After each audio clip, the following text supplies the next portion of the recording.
台北洪台哦，昨天花莲的铁公路交通拢受到影响，民航局嘛协调立营航空、花莲各台北航线一天是增加4个航班哦。也毋过有民众嘛是个怨叹讲加班机上少咯。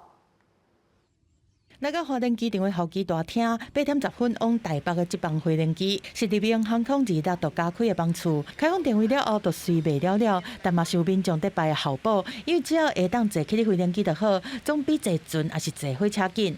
刚好前面有20-30个没来，才补到我们这3个。如果那20-30个有来，我们的就补不上，对不对？就算明天也补不到了。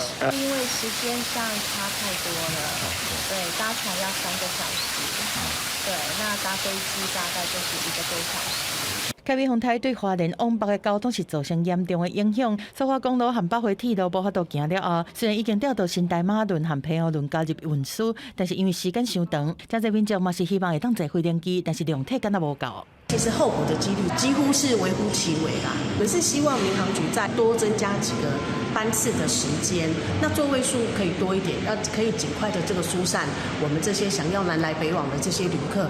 那至于票价的部分，如果在这段比较非常时期，可以帮我们就是稍微亲民一点，或者打个折扣。